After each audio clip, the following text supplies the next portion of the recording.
அனைவருக்கும் வணக்கம். என் பெயர் ராஜி. நான் இன்னைக்கு கம்பர் எழுதிய அண்ணலும் நோக்கினான் அவளும் நோக்கினான் காட்சி பள்ளத்தை பற்றி உங்கள்கிட்ட பேச வந்திருக்கேன். அது என்ன கம்பர் எழுதிய அப்படின்னு கேட்கலாம். ஆமாம், வால்மீகி ராமாயணத்தில் இந்த காட்சி பள்ளம் இல்லை.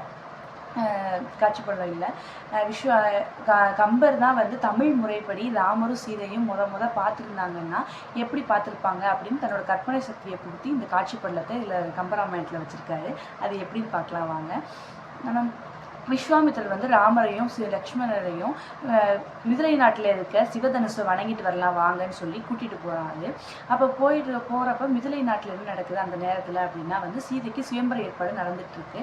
அப்போ அந்த நாடே வந்து ரொம்ப கோலாகலமாக குதூகலமாக அப்படியே பூ அலங்காரமாக தோரணைகளாக குதூகலமாக இருக்குது. பார்க்கவே ரொம்ப சந்தோஷமாக நானும் நிறைவாக இருக்குது. அதை பார்த்துட்டே நான் ராமர் நடந்து போயிருக்கேன். ஏன்னா நிறைய காட்டில் வந்து முள் செடி அதெல்லாம் பார்த்துட்டு வந்தவர் இப்போ வந்து கண்ணுக்கு நிறைவாக பூக்கள் இதெல்லாம் அலங்கரிக்கப்பட்டதை நான் பார்த்துட்டே சிரிச்சுட்டே போகிறாங்க. அப்போ அந்த நாட்டில் கொடி கட்டியிருப்பாங்கல்ல, வான் உயர்ந்த அளவு கொடிலாம் தோன்று கட்டி வச்சு பறக்குது. அந்த கொடிகள் ராமரை பார்த்தோன்னா ரொம்ப சந்தோஷப்படுதான். வேகமாக அசைஞ்சு வாராமா வா உங்களுக்காக தான் காத்துட்ருக்கோம் அப்படின்ற மாதிரி கை அசைச்சு கூப்பிடுதான். ஆமாம், சுயம்பரத்துக்கு கதாநாயகனே நம்ம ராமர் தான். நம்ம ராமர் போனால் சீதையை கல்யாணம் பண்ண முடியும். அப்போ அவர் வந்து அதானே சுயம்பரத்துக்கு முதல்ல. அதனால தான் அங்கே வந்து கொடிகள் கையசிச்சு கூப்பிடுற மாதிரி கம்பர் அழகாக ரசித்து எழுதியிருக்காரு.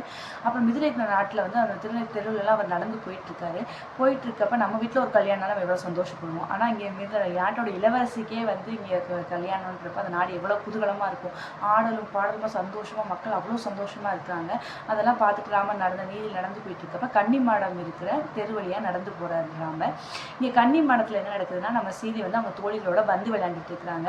அந்த பந்து வந்து கை தவறி கீழே விழுந்துருது. அச்சோ யார் மேலேயாவது விழுந்துட போதோ அப்படின்ற அச்சத்தில் மேலேருந்து சீதை எட்டி பார்க்குறாங்க.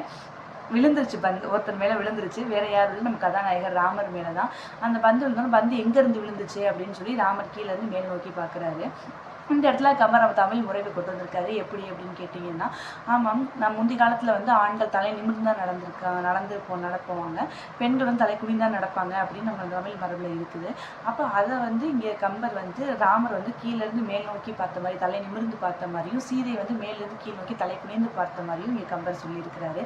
இதுல வந்து இந்த காட்சியை வந்து ஏதாவது சொல்லலாமே அப்படின்னு நான் இணையதளத்தில் தேடினப்ப சீதையும் ராமரையும் பார்த்துட்டதே கம்பர் வந்து தன்னோட கற்பனை வளத்தில் எவ்வளோ அழகாக சொல்ல முடியுமோ அவ்வளோ அழகாக ரசித்து சொல்லியிருப்பாரு. அதை கம்பர் சொன்னதையே நம்ம மக்கள் வந்து ரொம்ப அழகாக விவரித்து சொல்லியிருக்காங்க. அவர் அப்படி எழுதியிருக்காரு, அவர் இப்படி எழுதியிருக்காரு அப்படின்னு சொல்லி ரொம்ப ஆர்வமாக அதை சொல்லியிருந்தப்ப எனக்கு அதை சொல்லணும்னு ரொம்ப ஆசையாக இருந்தது.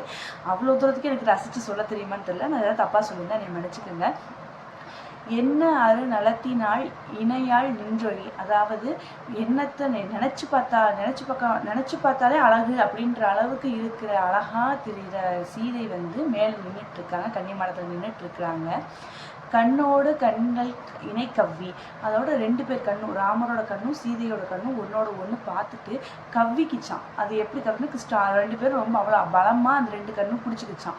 அவங்க 2 பேர் கண்ணும் வேற எங்கிட்ட திருப்பணும் அப்படின்னு நினச்சா கூட திருப்ப முடியலையா. அந்த 2 பேர் கண்ணு மட்டும்தான் பார்க்குற மாதிரி கவ்வி ஒன்னோட ஒன்று கவ்வி பிடித்து கொண்டு தான் ஒன்றை ஒன்று உண்ணவும். அந்த கவ்வி பிடிச்சிட்டு விட நம்ம சொல்லுவோம்ல, சாப்பிட்ற மாதிரி பார்க்குற அப்படின்னு சொல்லுவோம்ல, அந்த சாப்பிட்ற மாதிரி பார்க்கறத எப்படி சொல்லுவோம். ஆனால் வந்து சாப்பிட்டுட்டு இருக்கு, ஒன்றை ஒன்று உண்ணவும். அப்போ அப்படி எப்படி பார்த்துருப்பாங்கன்னு பாருங்க.